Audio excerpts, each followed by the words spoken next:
Good afternoon. I'm Carlos Fernandez, Policy Analyst at the Vegas Chamber. I'd like to thank you all for tuning into Nevada's response to COVID-19 webinar with the Chairwoman of the Clark County Commission, Marilyn Kirkpatrick, and the Vegas Chamber President and CEO, Mary Beth Seawald. Before we get started, I want to take a moment to explain the position of this call. In order to preserve high sound quality, we're muting everyone on the call besides our presenters to make it easier for everyone to hear. If you'd like to ask a question, here's how you can do so. If you're joining this call on the web or through the mobile app, you can ask a question by using the chat feature on the interface. We'll ask a question on your behalf. In order to preserve time, we ask that you please keep questions brief, and we'll be taking all questions at the end of the call. Now, please welcome the Vegas Chamber President and CEO, Mary Beth Seawald. Thank you, Carlos, and thank you everybody for joining us today as we talk with Clark County Commissioner Marilyn Kirkpatrick. Chairwoman, thanks for joining us, first of all. No, thanks for the opportunity. Appreciate it. We really appreciate having you here. You're always so available, so thank you.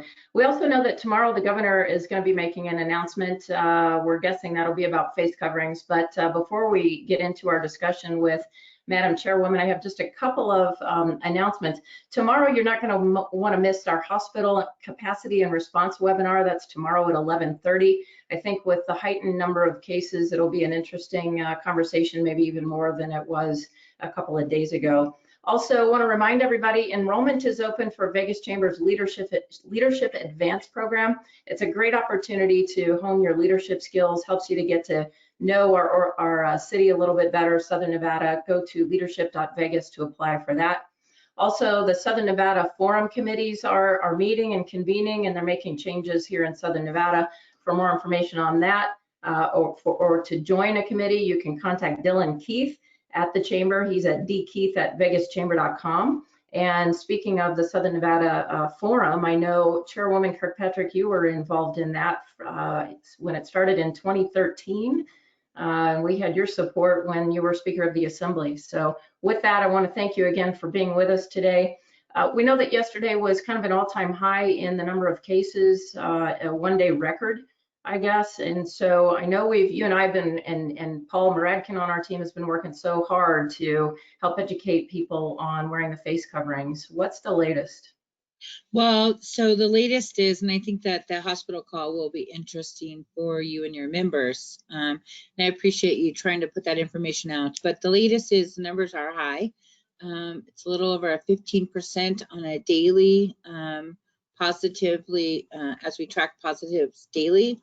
Overall, it's about 5.6%, which is much higher than where we were when we first went into phase one. So I like to tell folks, when we went into phase one, we were at about a 1.9% on the growth. Today, we're at, I believe it was a 2.5. So that shows that we're seeing our growth going up, and that's been consistent for several days. So like many of the states around us, Arizona, Utah, Texas, California, we do have to figure out a way how to get those numbers back down. And so that's why I'm asking all of you for some help, and I'm hoping that I can get some good ideas and some good solutions, because the last thing we want to have to do is go backwards, which we're seeing other states do. And I think that we can solve this together, and I'm hoping that everybody will help us stay open. And we know, Commissioner, that one of the best ways to keep that curve down is to wear the face coverings. I know you have one, you wear yours, and what would you say about the face coverings? These are the ones that the Chamber and other chambers across the entire state are distributing, the ones that came from the governor's COVID-19 task force. Well, I think honestly, there's three pieces to what we know works. One is hand washing, which I can tell you that is very lackadaisy these days. I don't see people washing their hands as often. I don't see people in front of the sanitizers by the elevators, which all of that continues to spread. And we know just basic health, public health, hand washing is the #1 key. Secondly, social distancing is a big piece of what we need to continue to do.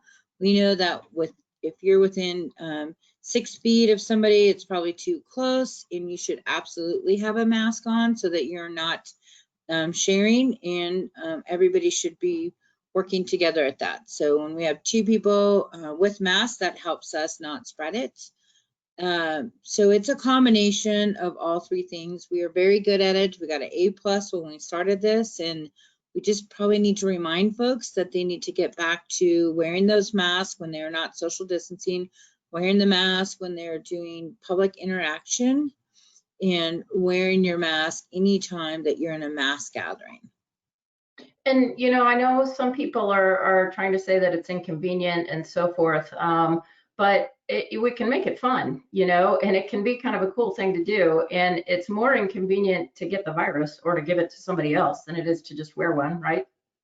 Oh, absolutely. Absolutely. And, you know, there's ways that you can not wear a mask a full straight 8 hours, but, you know, like carry mine on my ear. And when I come into contact with folks, I definitely put it across so that we're talking and not spreading it. But I think there's a lot of fun ways that we could do it. You know, reminding people to mask up every day of the week with maybe a different theme. And I think that a lot of the employees want to make it fun as well. Yeah, I know. Speaking of Paul, we talked about him earlier. He came up with some pretty good hashtags for every day of the week. So the Vegas Chamber is trying really hard to make it more fun to do and make it competitive. You know, wear a creative mask. I know the LVCVA has a big campaign as well. That's great. And listen, if there's any ideas from many of your members, the LEAP committee, myself in particular, is very interested in them.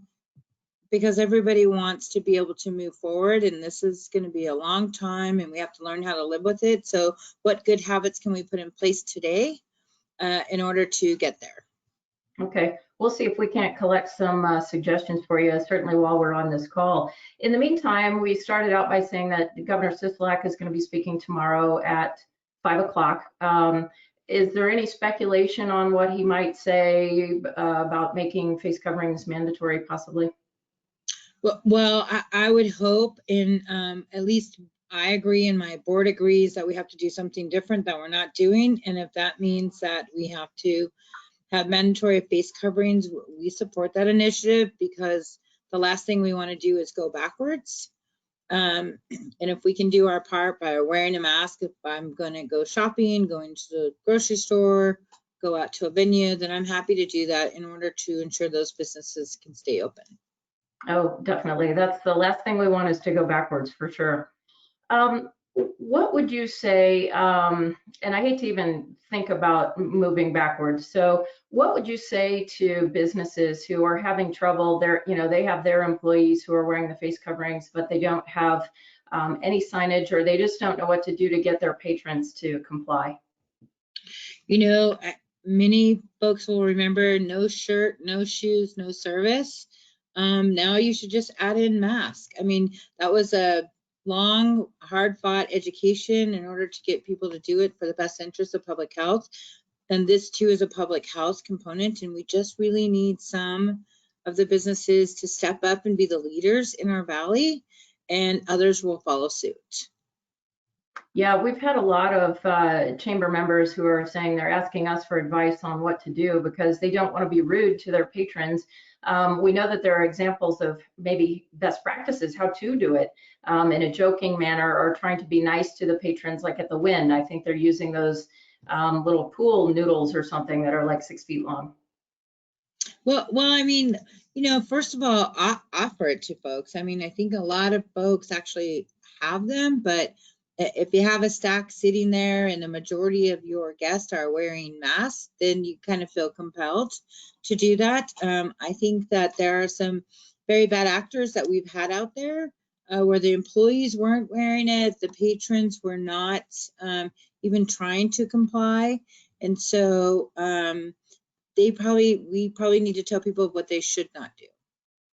True.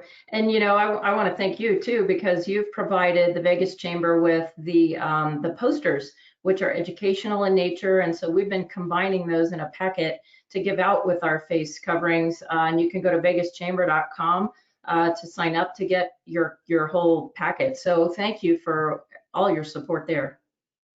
Nope. I mean, nobody wants to see business succeed more than myself.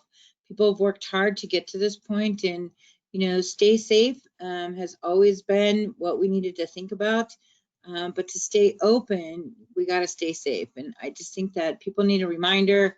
It's 105 degrees out, so a lot happens when it's so hot out. You're thinking about everything else, and so all that we can do is just remind people. And you know, I like the idea of a wellness, so that you can stop and retrain your employees on, here's what we're seeing. We're trying to do more testing. We've tested almost 300,000 people, and our numbers are still up. So we need to continue to do testing. I encourage people to get tested at least once. But if you come in contact with someone, please go get tested right away. And if you can wear your mask, social distance, wash your hands, we should be good to go, and we can get through this. Do you think this might be just an issue of people letting their guard down, or what do you think is happening? People are getting comfortable?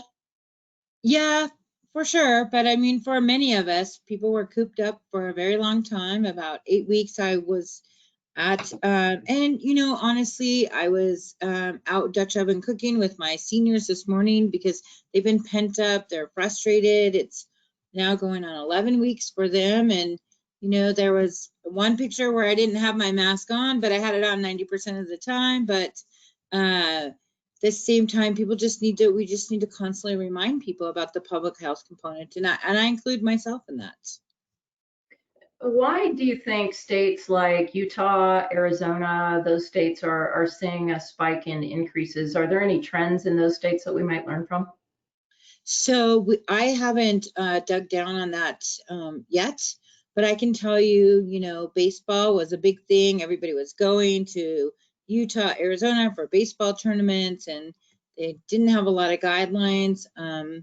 So they opened a little bit faster than we did, but I think that this virus is something different and unique. And I think that we all across the country seen that it does work when you stick to those values of distance. And I think that the West Coast may be seeing, you know, a newer spike, and I'm not sure if it's a second spike or if it's just part 1A of where we were. And so on the West, we have to start working together to figure out what it looks like. So Colorado, ironically, didn't see any increases. And I know the conversation was, well, what didn't you see? And they said it was raining on Memorial Day.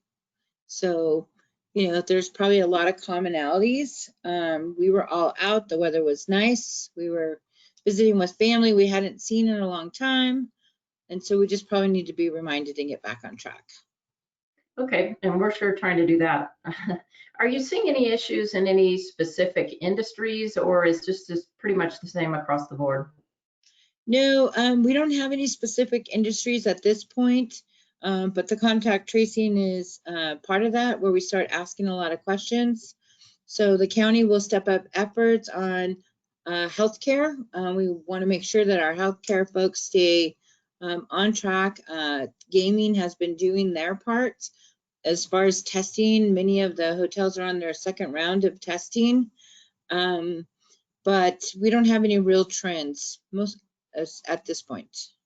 Okay.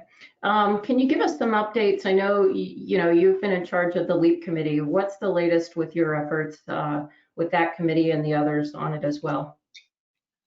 Well, most importantly, we would like to keep opening things up, but we can't do that with where the numbers are today. So the LEAP committee sits on a testing call twice a week now, so that we know what the medical folks are seeing. We know what the National Guard is seeing, and so we're working with some of the counties. We were asked our inputs on whether or not we should roll back some of the openings that we had. We said we would not like to see that because we think Nevadans can wear their masks, social distance, and wash their hands. And so that's really a big message that we have to start letting people know. And at the end of the day, you can go to work all day, and if you go home and you forget all those practices, you probably didn't help the situation by bringing it back. So just having an all-out conversation. This is like a 24/7 situation, right? You have to always be doing these things. Okay, so we're getting a lot. Yeah, Okay, we're getting a lot of questions about contact tracing. Can you talk to us about what's happening in Clark County or in the state? And then this question specifically says, has anyone thought about any innovative ways to facilitate the ability to do effective tracing, not only among employees, but also guests as well? So we are doing both. So what I would tell you, statewide, there is one set of tracing that they're doing with specific questions that is provided for all 17 counties in the state. And Clark County had already had a little bit different of a system because we do tuberculosis, HIV, we track all of those infectious disease all the time. So the state is working within our current system so that we can get more information. So we've been asking more questions. What industry do you work in? What do you do? As far as, are you a stay-at-home person? Are you elderly person? So we are getting much more detailed information. What I will tell you with the hotels, we probably have the gold star compared to what other states are doing. So they are doing the temperature check or the self-assessment, which we encourage every employee and employer to do the self-assessment every single day and to be very honest about it. So we have a whole process in place for the hotels. We have telemedicine, or we have a medical person on at the hotels, and then we can test them and have the results within 2 hours. So we are doing that for our closed events for UFC, the fighting. They have to be tested the morning of. The Golden Knights are doing the same thing. So we have some really good protocols. What we're seeing is more likely the locals who are getting back to normal, who are traveling different places. And so we on the local level have to do a great job keeping ourselves safe. So you make a great point when you say the gold star. We're setting, in a lot of ways, the gold standard across the board with telemedicine and, you know, all the organizations, the properties. To reiterate what you said, it's just, you know, those folks who are feeling maybe a little complacent, they're eager to get back to normal, I guess. But really, people just have to understand that this is not over, and now it's getting worse again. And so what would you say, what happens if the infection rate keeps increasing? Oh, we for sure have to go backwards, right? So we for sure would have to go back to essential businesses that would stay open, and that it concerns me in a lot of different reasons, because I'm not sure that businesses are stable enough that they could go back and start all over. There's no federal guidelines on any more help if that were to happen. And third, the mental health of folks having to go back through the unemployment lines and those other processes to get resources. I think that people would struggle even harder the second time in a short time frame. So a couple of things that the county is looking at. We do have some employees that maybe live with different family members, multi-generation within their own home. And so we're looking at, is there ways that the county could entice them to go stay in one of the locations that we have set aside for COVID-19. And in that case, then they wouldn't have to get back on unemployment. We could help keep their resources going for them. So we are looking at many of those options. So we do have a lot of families that live multi-generation now, and maybe that could help some of the spread. So we're open to a lot of ideas, but I just am not comfortable that people can go backwards. I would totally agree with you. In regard to the mental services that you just brought up, does the county provide any mental health services, maybe through the CARES Act? We provide very little, but the state, we are working with the state to provide more. But remember, we always have our resiliency center open. So that's been open. We encourage people anytime that they're feeling stressed, suicidal, to reach out to the resiliency center. So that's been very helpful for a lot of folks. Okay, and if they wanted to look that up, is it just called the Resiliency Center, Clark County? You know Something what? like, I will send you the, yeah, I will send you the email and get it to you. okay, that's fine, thank you. And then in regards to testing, can you remind us where folks can go to get tested, maybe without a copay? It's free of charge. So we are working with UMC actually over the weekend. We worked with them. So you can go today to the Texas Hotel. There's a permanent location for us. You can always go to your primary doctor to get a test. You can go to any urgent care, or you can go to UMC. So we are working on 4 permanent locations. So the east side will be the area that Commissioner Sagerbloom and I have been working to get a permanent location on the east side. So you'll see that. So there's lots of options out there. We are working to, for some of your businesses, if you're self-funded or your insurance is saying you can only have 3, we're working through our CARES dollars to set up and establish a way that you can go there without being forced to your insurance even covering it. So we want to make it available no matter what. And do you need an appointment at Texas or UNLV, or can you just drive up?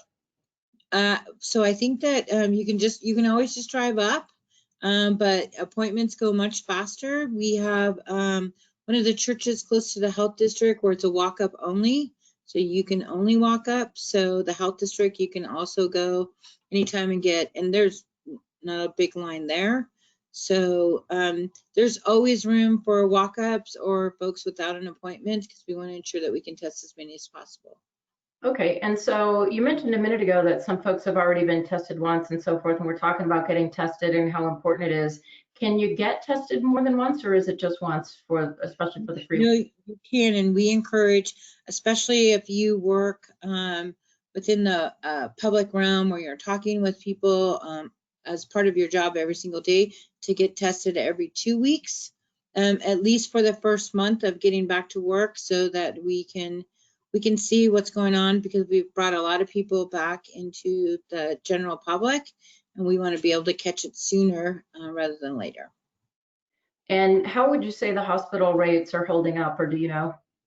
So as of yesterday, the hospital rates in Clark County were flat, but I would just remind people that they're flat today. But if you look at Arizona, Texas, Utah, and that number changed overnight, and we still have our medical surge portion available and ready to go within a couple of days, but we just really don't want to get to that point. I know, and then we'll ask our panelists tomorrow, but I think we still have capacity. Is that what I'm understanding? We do. So I believe that we're at about a 72%. So hospitals can go up to about 110% of their capacity before we have to start redirecting. But that number can change very quickly. Right. Well, and on that note, you were talking about the percentage rates where before phase 1, we were at 1.9%. Now we're like around 5.6%. Would you be looking to go back to that 1.9% to be comfortable with where we're headed, or is there another percentage rate that you like? So no, we always knew that we were going to have the growth rates. When we started bringing people back, we always knew that our number would go a little bit higher. We like to stay below 6%, but we're at about 5.6%. So we're close, right? So now's the time to step back, remind people to do our part. So we like to stay under 6%, but we factored in enough room so that we could get open. And this is like the 3rd week of phase 2, right? So we've made a lot of progress. That's outside of the hotels that opened back up. It's the summertime, the pools are packed. So we like to stay under 6%. 6% is a good number to be under. Okay, and I know that is another thing that's been near and dear to your heart is the homeless population. Do you have an update on percentages there for rates? So the great part about the homeless, we served a little under 300 people while it was stood up at Cashman, and over half of those folks were placed into permanent housing. So we were able to wrap all those social services around them. So now we're out in the washes, and you know, the CDC said that we could not move homeless camps because it was unsafe. So we're now out in those camps doing testing so we can get an idea of what's going on, but we have not, knock on wood, had any problems with the homeless at this time. Well, Commissioner, you have been absolutely tireless in your efforts. I honestly don't know how you do it. I don't know if you sleep or have slept for the last couple of months, but man, appreciate your efforts. I feel like I'm on day 118 in the legislature, Groundhog's Day. So, you know, everybody knows what that feels like. Oh no, don't say the legislature. Yeah, exactly. Thank you again. Is there anything else that I missed? I know we're just encouraging people to social distance, wash your hands, wear the face coverings, and thank you again for the posters. Absolutely. And look, we all are guilty of not wearing it everywhere we should. All I ask is that people do their very best to ensure that our public health continues to be great. I have my Clark County one here. I've been wearing my Raiders one because it is very light. I could breathe real well with it, but you know, we have a great community, and I know that we can do this.